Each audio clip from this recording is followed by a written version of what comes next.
Hi friends, అందరికీ శుభోదయం. ఈరోజు పొద్దున్నే 6 గంటలకి లేచి నేను నా గార్డెన్లోకి వెళ్ళాను. చూద్దాం రండి. కనకాంబరాల పువ్వులు అన్నీ కూడా బాగా పూసినాయి. నేను ఎప్పుడూ అంత తొందరగా పువ్వులు చెట్ల నుంచి కొయ్యను, కానీ ఈరోజు కొయ్యాలని చెప్పేసి అనుకుంటున్నాను. దేవుడికి అది పెడదాం కదా సరదాగా.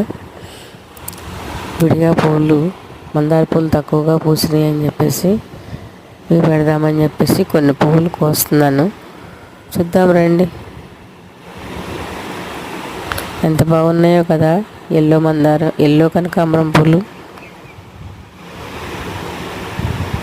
ఇదిగోండి, అలాగే ఇవి తీసుకొచ్చేసి నేను సాయిబాబాకి పెడుతున్నాను. పైన ఒక చిన్న సాయిబాబా బొమ్మ చెట్టు కింద కూర్చోబెట్టి